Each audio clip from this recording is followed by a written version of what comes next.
and welcome to Let's Call Dad. It's a podcast where I and my brother and I. Jesus. Hell in a handbasket. Jesus. And the disciples sit in with us. The three wise I'm not men. cutting this. Anywho. It is a podcast where my brother and I sit down with our dad every week and talk about life's crazy moments. This is Let's Call Dad.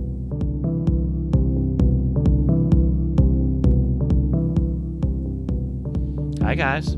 Hey, welcome back to Let's Call Dad. If you listened to our first episode about Thanksgiving, thank you so much. We had a great Thanksgiving. Yes. Very nice. Very low key and just perfect. Mm-hmm. But today's episode is about our theater origin stories. You know, our villain origin stories. You could consider it that too. I always say on dating apps that my red flag is that I'm a theater kid. Because I feel like they get a bad rap. Yeah, that's what I say on my dating apps, too. Ha ha ha ha ha. Just kidding, Becky. This guy. Becky with the good hair. Yes. Becky with the good hair. So today, we are going to talk about theater, being theater kids in different time periods, and where we are now with theater in our lives. Yeah. I think we should start chronologically with the papa. Zip-a-pa! Yes. Without your theater origin stories, it probably wouldn't have trickled down into our theater origin stories. I So, think you're right. as they say in The Sound of Music, for those watching, let's start at the very beginning. It's a very good place to start. So, Papa, let's go with you. Okay, guys. Well, I think your theater origins kind of come naturally because I kind of started in a theater as a kid, with just your prototypical like Joseph in the school play, like in kindergarten and that kind of stuff, and then just the other like in the school performances I would usually get like the lead roles and that kind of stuff, and so. Flex. Yeah. Subtle flex. Well, just subtle flex. But anyway, I mean, I was, even at my youngest age, I was a kind of a bullshit artist, as far as just being full of shit, I guess, Oh. And I would try to kind of go for the laughs and be funny. But anyway, my theater origin kind of started when I moved out of state after my father had passed away, your granddad. And moved actually from one coast all the way to the other coast, to the East Coast. And when I was I was 10 years old when that happened. And my sister wanted to audition for a dinner theater show, which was The King and I. So anyway, she went to audition. I didn't want to audition. She, begged my mom to take her. And Had she been doing shows before? No. This was like no. We saw it in like I don't know if it was in the paper or something like that. Open auditions, because in that dinner theater usually hired like the main characters were professional actors from like New York or wherever. So anyway, so they were looking for like Children of the King. And so my sister said, I want to go audition. It's like, okay, well, I'll tag along just to, just to kind of hang out, right? So we get there. She does her thing. I think she sang, and then she just read a little bit. And my mom said, hey, do you want me to sign you up? And I'm like, no, when she first asked. And then I started seeing the other kids. I'm like, I don't know, this might be fun. So I decided to do it. And I went in there, and I think I don't know what I sang. I like your Grand Old Flag or something like that. Something. That song always reminds me of Barney, because they used to do that all the time. I think. Barney, like the purple dinosaur. Barney. I know the song "The Grand Old Flag," but I don't really know if the Barney Barney one is the Grand Old Flag. It's more like "Never Let the Water Run" when you're brushing your teeth with the Barney thing. But anyway, that's the one that sticks in my head with Barney.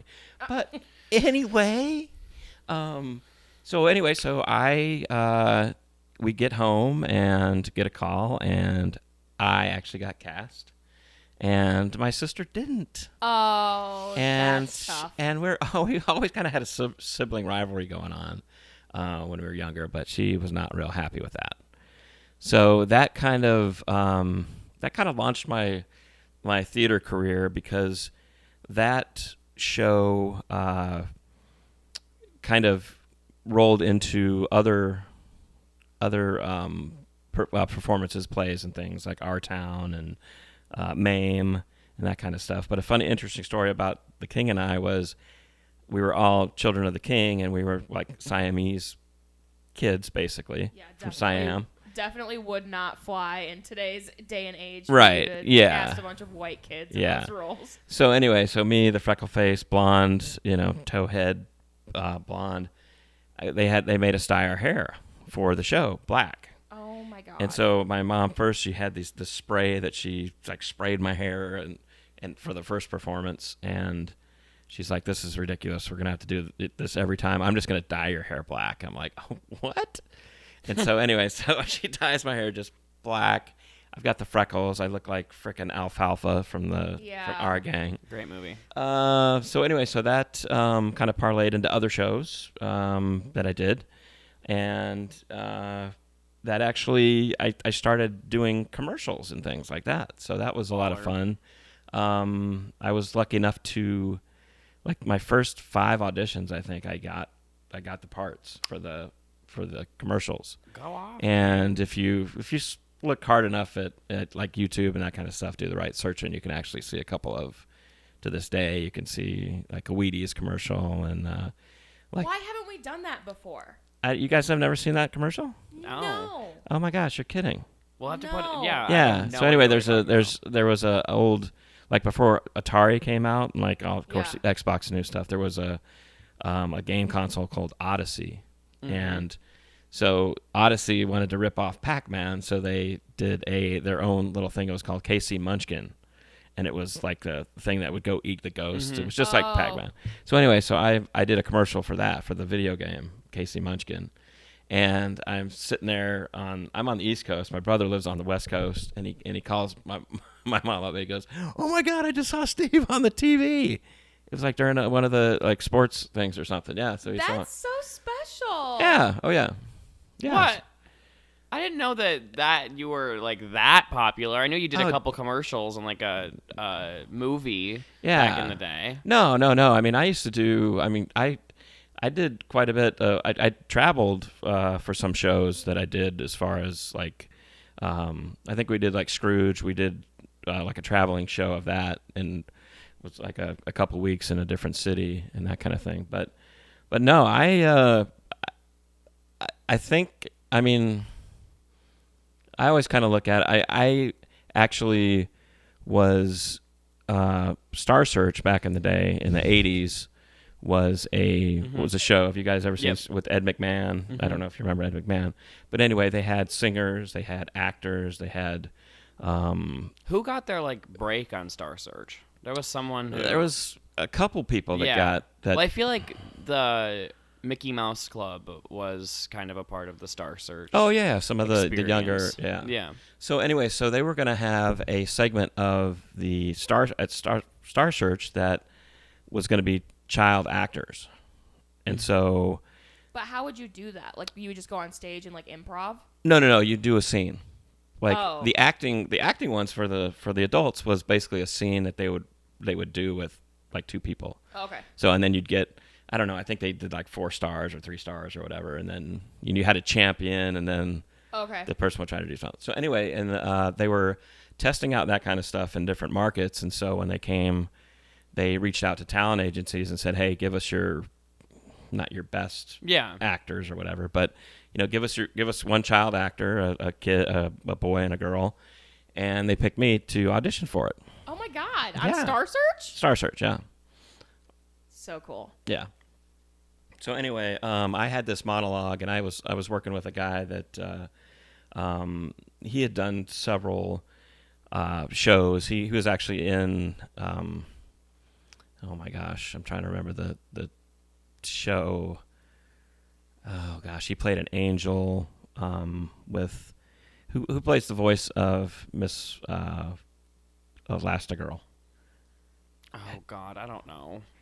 I know who you're talking Yeah. about. So anyway, but I so don't she know had her a show. name. She was on a show for a long time, and then he played the angel on that show. So he was pretty well known. His name is Leon Rippey. I don't want to name drop or anything, but so anyway, he actually played Scrooge in a couple of shows I was in and other stuff too. But anyway, he kind of helped me a little bit, or wanted to help me with my monologue, but that's what we were doing. We weren't doing like acting with. It was just a monologue audition. Oh.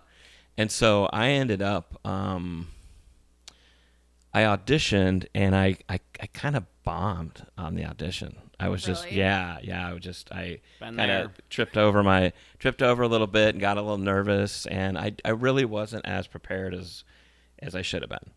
You know, that's kind of, I look back and that could have been a turning point for me as far as, Your career. my career, yeah. But I've always kind of said that if something were to happen, would have happened where I didn't have you guys. You know what I mean? Like if I didn't get married, to your mom and have you guys, then I wouldn't change a thing. You know what I mean? If that it meant that I would, been super famous or whatever. But another thing, and I had a pretty addictive personality too. So, you hear about, back when like River Phoenix OD'd and that kind of stuff. I don't know. I have a weird feeling that if I would have, because you had so many of those child stars that had For bad sure. experiences. I mean, they For sure. yeah, all of them. You can name a bunch.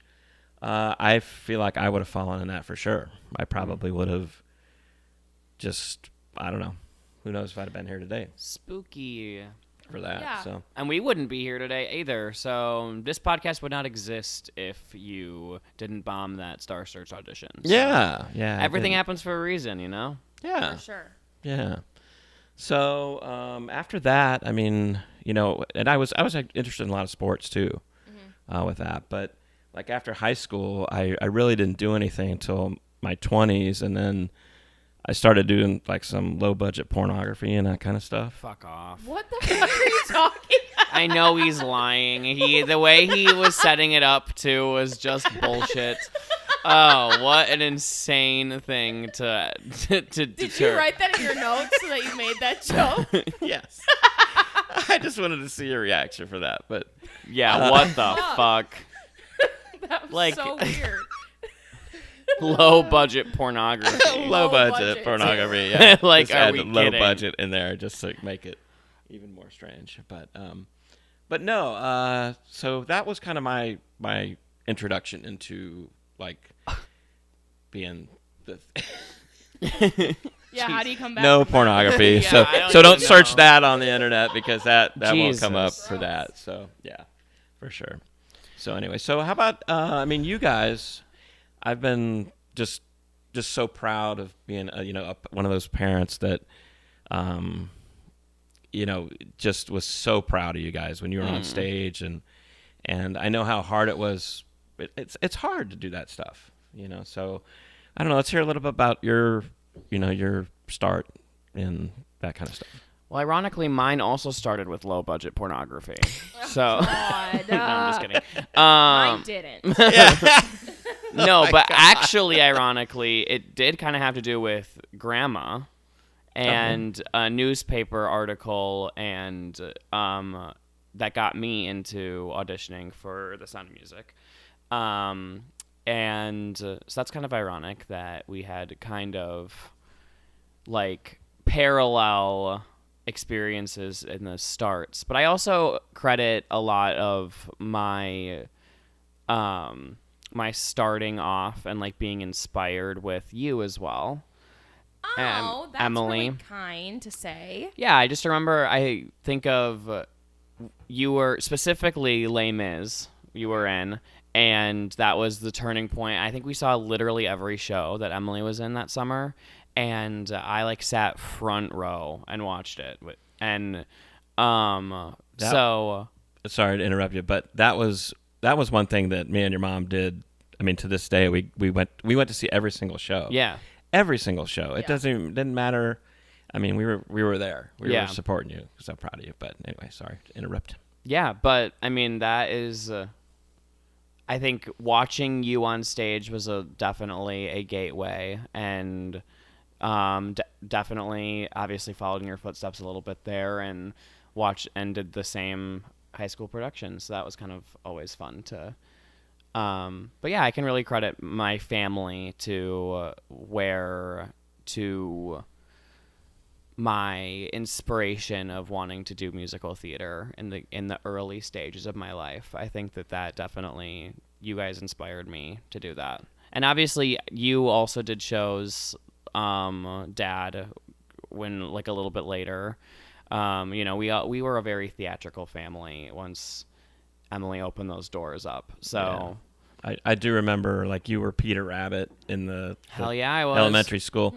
Emily was in the show choir in an elementary school, and she was so cute. She was about half the size of. She was in second grade, and the other kids were in fifth grade or whatever. So it was a fourth and fifth grade show choir, and I sang. I was in I think it was like a gifted and talented, like where they would take us out of the class and they would take us to go and do like different math and different. Yeah, it was like challenge or something like that. But there was this one class that I was singing. There was like a Between the Lions thing that I had seen on PBS about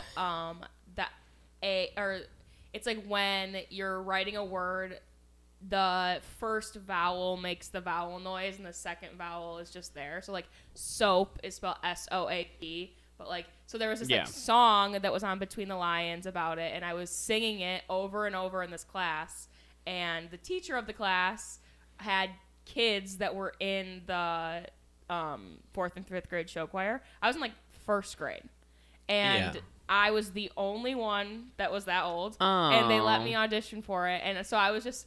I'll find a picture of it, but I am literally half the size of all of them in the front. Yeah. Yeah. That's so special. Yeah, and I had a little blue sequins vest on and a They white. still have those outfits. Yeah. I'm not kidding. That's so special. They still have those. So all the fourth and fifth graders were in the show choir, and they could like audition for the show choir, and that's when I got to do it. Oh. Yeah, and you'd perform at the malls, and Emily had a couple solos, and everybody would be like, oh.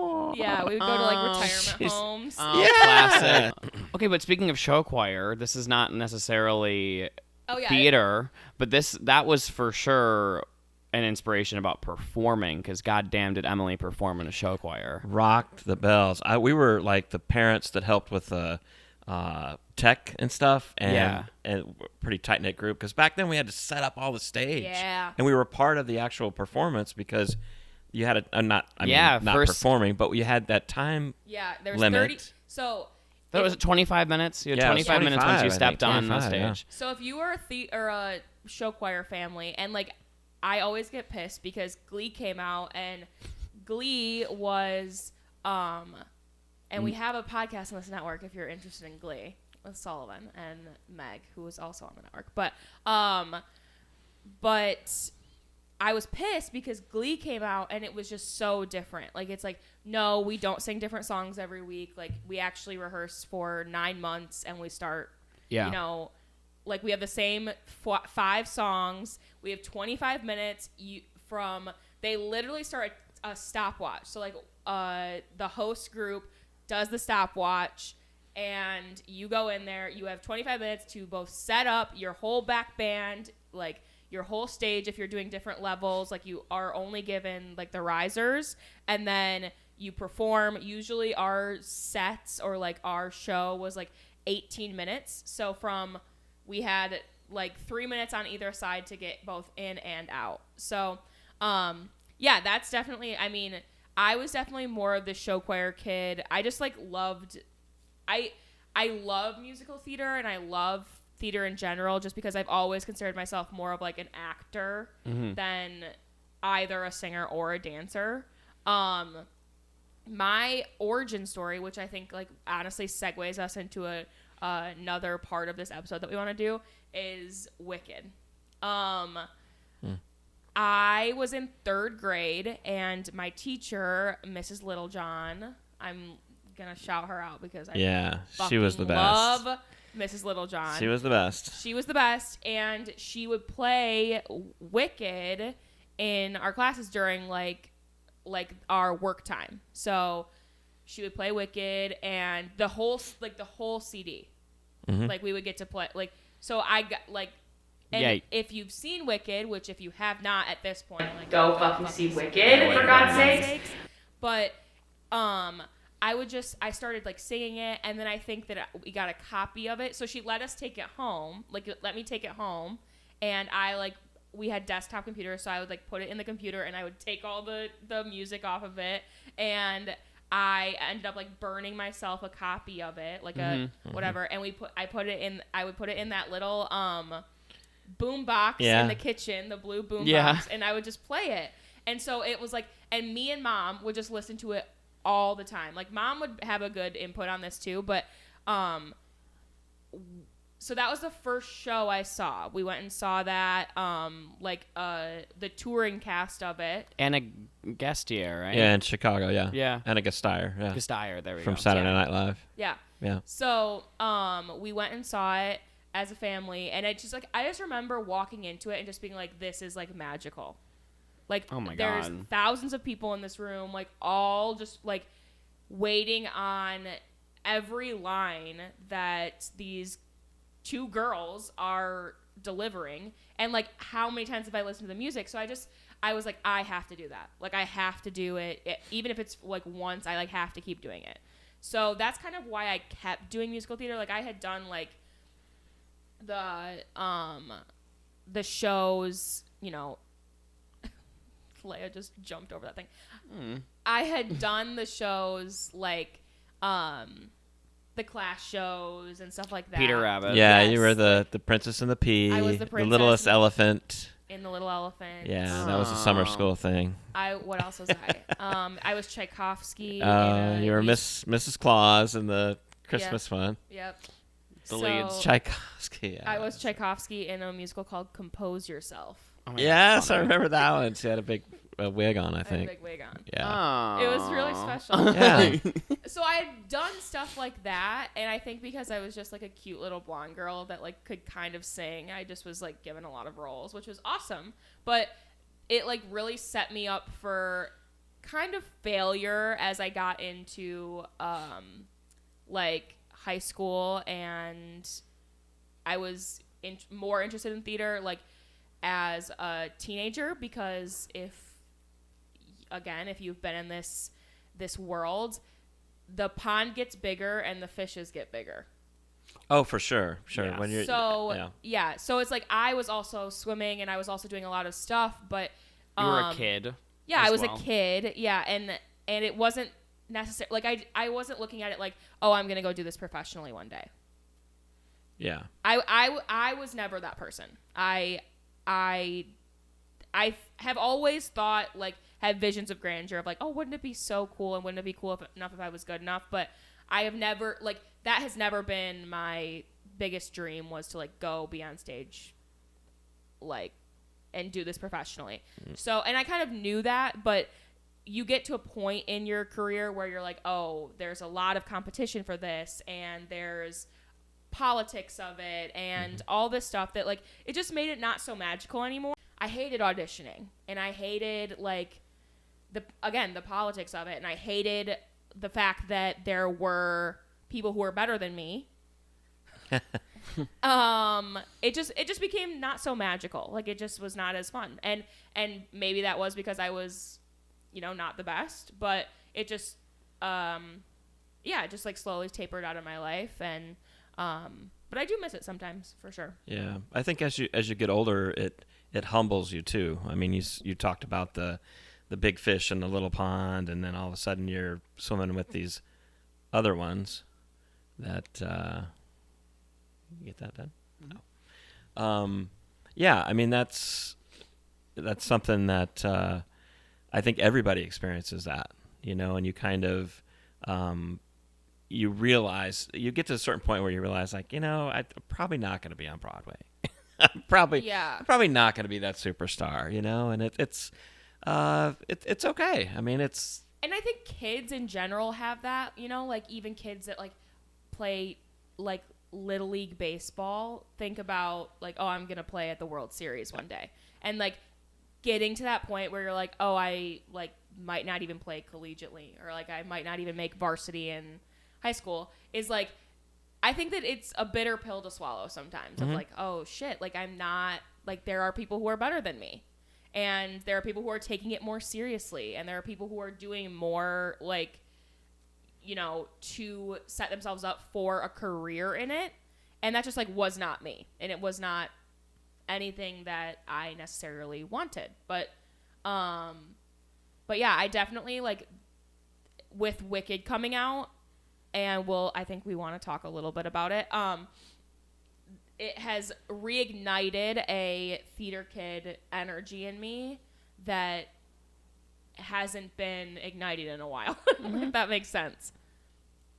But, yeah, we saw Wicked. I'm wearing my green today. But we saw Wicked like a week ago, almost a week ago. Yeah. And it was everything I needed it to be and more. Definitely. Yeah, it was moving, I guess is putting it very lightly. You know, Yeah. it was. But I honestly, I am emotional. You know, I get emotional at movies. I just, you know, my eyes start to well up when, you know, I think about different situations and stuff like that. So I'm an easy sell for that kind of stuff. Dad is like, so I sat next to him when we watched a movie, and there would be just points where you're like I could hear you like kind of like catching your breath because like you just like Yes. screaming tears, which like I was also, but it's like I was also empathetically crying because I could hear you crying. I could look over and see Sullivan crying. It was just like, it was emotional to say the least the first time we saw it. Kind of going off of Wicked and like connecting it back to our origins a little bit. I can also, one of my like core memories that like really shaped my dream a little bit was seeing our grandma Alice took me and Emily to see Hairspray in theaters in 2007. I was 5. Like I don't remember this at all. You don't remember this at all? I remember it vividly, and we watched in our like hometown theater. Dad's thing has stopped again, but I'm gonna continue. We watched Hairspray, like with Zac Efron and Michelle Pfeiffer and John Travolta, the classic, like one you listen to. We saw that in theaters, and this was like the first, like Wicked was that caliber of like Overwhelming joy. yes. Of like they did such a beautiful job creating the like I had never seen Hairspray before, but like but I saw the live recently and like I saw the tour of it, and it just was so beautifully done, and like the world you can create with like the beauty of a movie, like you can add so much more detail into like the Land of Oz or like what Tracy Turnblad sees in these theaters that like you can't get from a live performance. And well, and I think that like a lot of times musicals becoming movies or becoming more popular books is awesome because it's what we have felt when we see like theater people have felt when they see the live show. It kind of opens it up so that non-theater people are interested in it as well. Yeah, and it's way more accessible because like you're not gonna see. I currently, and I guess you guys work there too, but work at a place that has touring theater company. The tours come through, and I mean that's only 6-7 shows that you could see it like live, rather than like 8 or like 12 showings of a movie a day. Oh yeah. You know, like that, like and it's so much more accessible where it's like $132 to see a live performance, which is obviously like a fantastic deal if you're like really considering it. That's cheap. Right. Yeah, right. But like for more people to be able to experience the joy of Wicked or Hairspray or, like with and such fantastic quality as well. Yeah. Because they did a beautiful job with that movie. I will say, like, I said this to Sullivan. So Sydney, who is my co-host of Wanna Match, if you haven't listened to it, go listen to it. She has not seen Wicked at all. Like, she's not seen the show. She's not really listened to the music. Hasn't read the book. Doesn't know anything really about it. She's not seen the movie yet. And I told Sullivan I would literally kill to experience Wicked for the first time, or experience the movie without knowing what happens. Like, I'm even, like, for people who haven't seen the show and, like, don't know what happens in the second half, like, I'm so excited. That's, like... It's just... And, again, this is what theater people feel every time they go to, like, a show that they love. Or, like... Yeah. It's beautiful. It's a beautiful thing being a theater kid. Yeah. It is. It's a... I mean, your dreams, you see the stars and you're like, oh my gosh, this is so uplifting. And, but I mean, you guys, I remember, several instances where you guys just pulled off amazing feats. I mean, like when you did a show in high school that you were the lead, and I remember how, some of the production stuff was a little sketchy, and the show wasn't coming together as much as you wanted it to. There was just some stuff going on. Well, I didn't like putting my name on so the context of that is just like we had gotten, like, after over a decade, a lot of new staff in the music department at the high school I went to, and it was just like, I didn't want to put my name, like, one of the only times, actually the only time I played a lead in high school, I didn't want to put my name on something that I wasn't proud of. And so I was really hard on myself for that one. Yeah.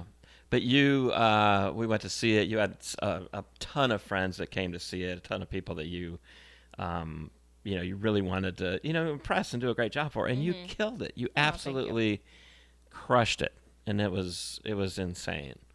That was one of the most proudest I've ever been of you. And of course, Sullivan, I tell this story all the time about, you had a chance, your high school career, if you received an award. I feel like we can get a little bit more into I auditioned to be the representative for the Jimmies for my state, and we and it was a room full of kids who had just won, like, our statewide award and that were all auditioning to go to the Jimmies possibly. Yeah. So it was like a full day of auditioning, and we had to sing 2 songs. We had to sing like a upbeat and a slow one that and it had to be one that we won for, and then something different. And I'll let you tell the rest of it, but that, I feel like that's enough. Yeah, no, it was a lot of pressure, because again, you're basically with the best of the best. Mm-hmm. These are all kids that have won, just insanely talented kids. And so we're sitting there the whole day, and you're the last kid to go. We didn't even there was really no lunch break. It was really the strangest thing. And so we could, like, leave and like, if you had already gone, you could go. Like, it was you should probably stay, but, like, you could sneak out in between, or, like, miss one person's audition and grab a water, or, like, grab a break. But there wasn't, like, a specific, like, scheduled break time or anything. Like, it was a full day of auditioning. Yeah, so you get up there and you sing Joanna from Sweeney Todd. And first I sang something from Little Mermaid. Yeah, right? Positivity. Positivity. So I'm like this, like, whacked out so bird at first. So he's doing like a little tap, little soft tap literally going on. And the thing I remember about that was, again, you're the last person going.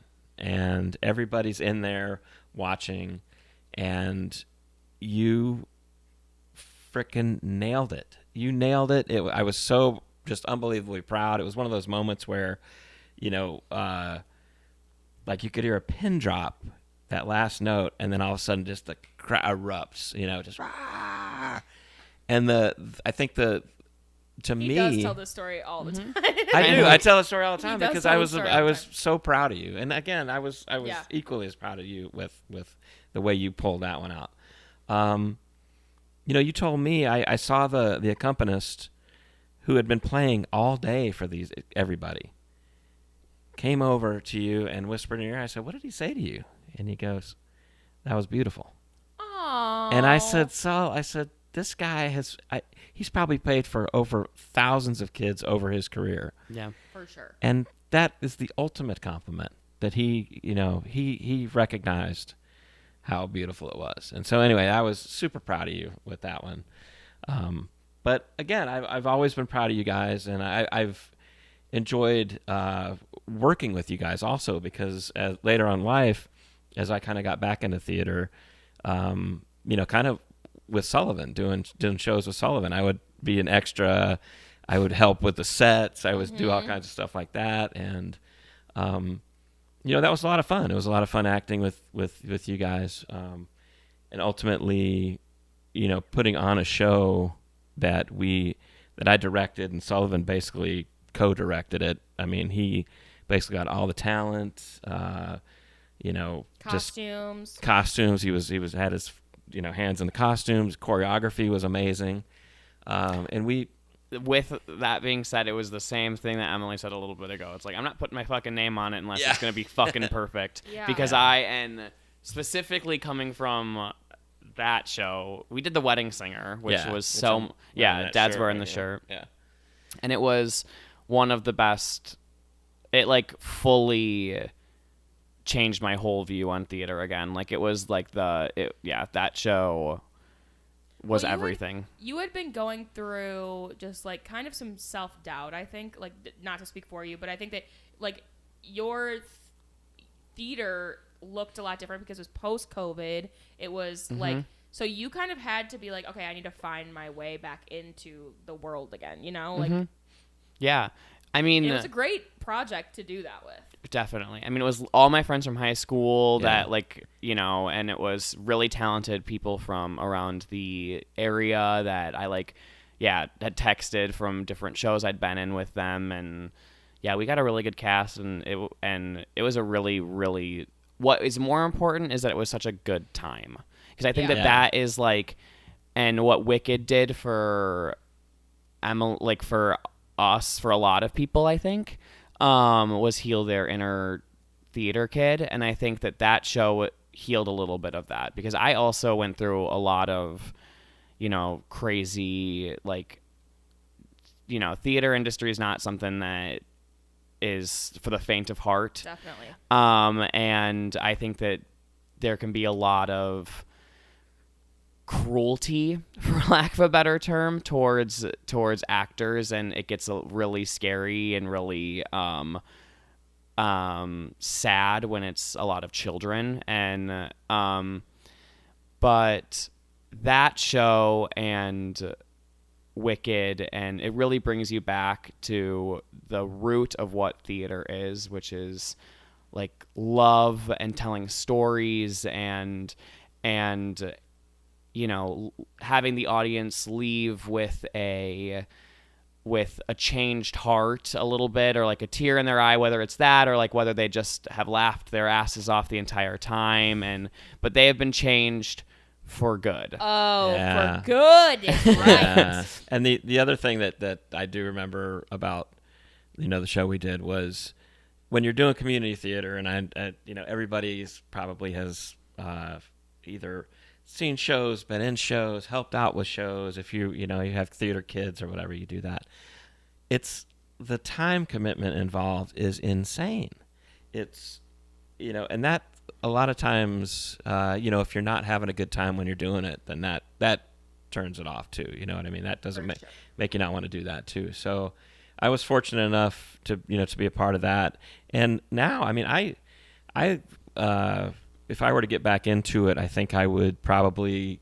I like more of the production stuff. I mean, I like building sets. I like, I didn't mind directing it, but you were such an amazing visionary with that. Me, I was just looking at words on paper and what's logically coming out, this, that, the other, and I relied a lot on collaboration with the actor. That was my style of directing. It's like let's do it this way, and then let me see what you got, and then let's settle somewhere in the middle. So that and I think a lot of people appreciated that. My kind of style of directing. I think what really worked with us specifically was that you were the overall picture, like you painted the overall picture, and I did all the little details of in between. And I think like, mannerisms and like stuff like that, which is what my kind of bread and butter is, or like the little details within the story. Yeah. Like specifically there was a part where we were wedding singer, and there's a scene where they're at it's a bar mitzvah, right? Yeah, they're at not a bat mitzvah. A bar mitzvah is a boy. Yeah. Yeah. A bar mitzvah, and they start dancing together because they want to. The two leads start dancing together because they want to get everyone else involved. Like they want to get more people. Oh, and he's holding a beer, and they go to start dancing, and he's like, "What do I do with the beer?" And you're like, "Oh, I think it'll be fine to dance with her, like dance with the beer." And I was like, "No, that we need to get the beer out of his hands because Glenn would dance with the beer. Like he would put the beer down to dance with her. That's the kind of person he is. So that's the kind of detail I was doing versus the overall picture. And I think it really worked for us, and it was a lot of fun. Yeah, it was definitely a lot of fun. One of the most memorable times with that. So no, that was such a good show, and I know you guys put your whole beings into it, so I know like it was a really good show. And you're exactly right. Like I think that something comes along that helps you heal what might have been broken, and like you said, for me that has been Wicked this week, honestly, like the last couple of weeks since the soundtrack dropped, because it just like reminded me of that like magic that I felt, and that like that, oh, this is like art, and this is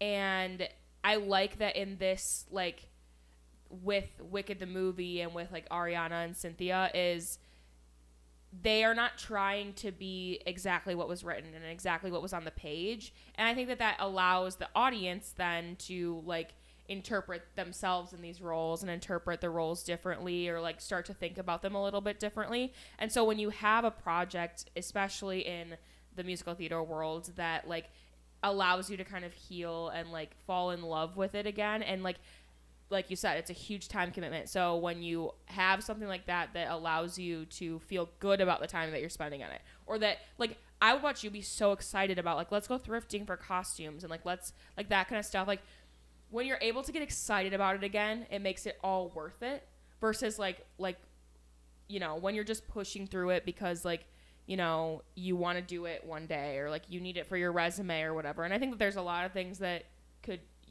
this could be relatable to, but when you're just pushing through it because I'm a theater kid and I'm a senior and I have to do the show, it kind of sucks.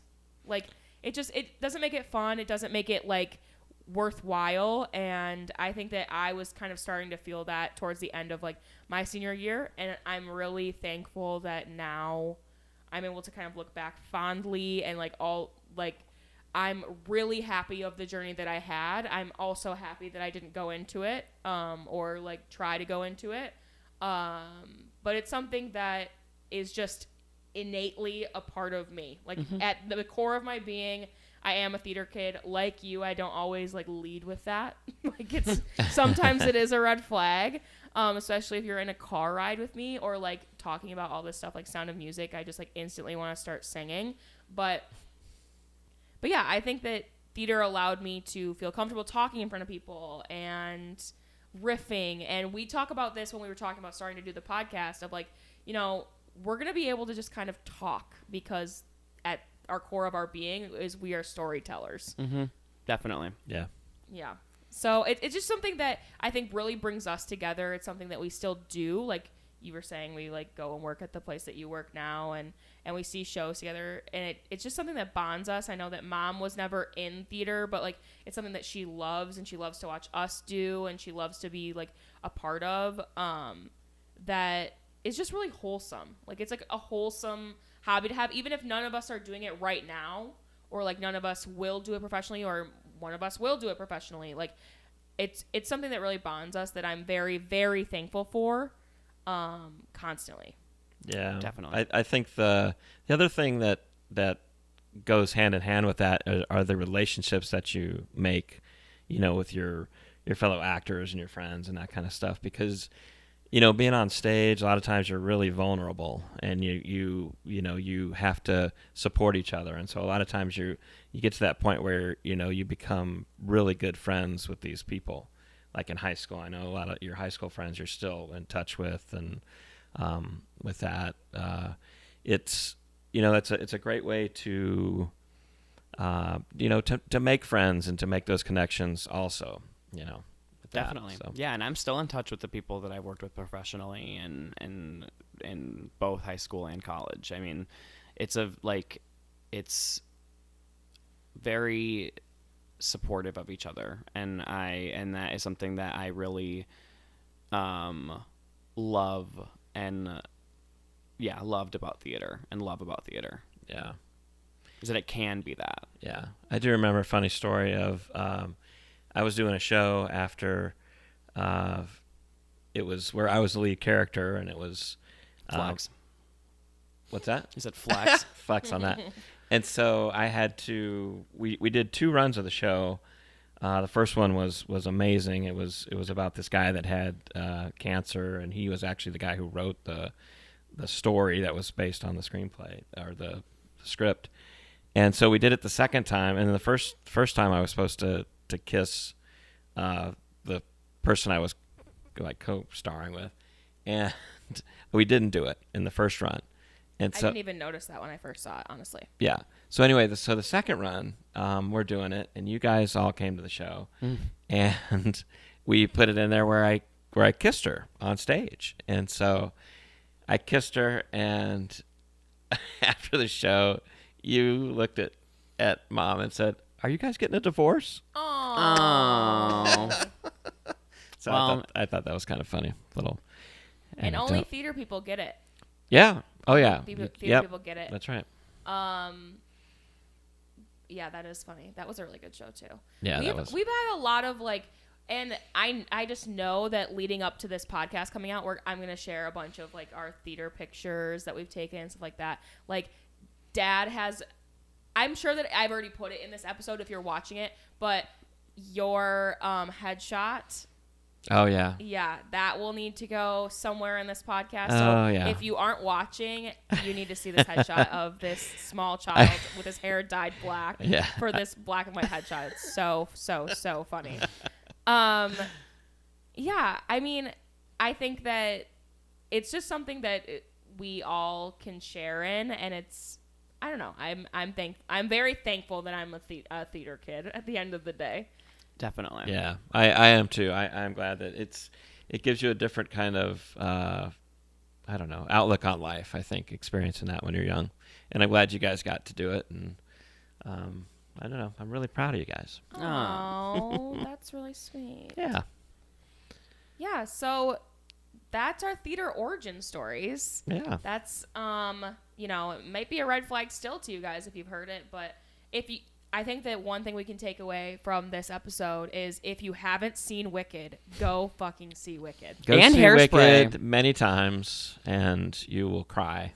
Yes, For sure. Yes, and definitely let us know what you think about it. If you have any issues with it, then don't let us know. Or do I want to hear why you have? Yeah. I want to hear why you have beef, and because the only beef I have is why the hell did Jonathan Bailey not say, Swankified. "Swankified"? where's the most swankified place in town? Well, that would be the Ozdas Ballroom. Sounds perfect. And we have one more year to wait to hear For Good. And I don't know. I might emotionally need to be, I might need that year. Yeah. Because I will be, they might have to drag me out of the theater because Yeah. I'll be crying so much. Yeah, I'm not sitting next to Dad for that one.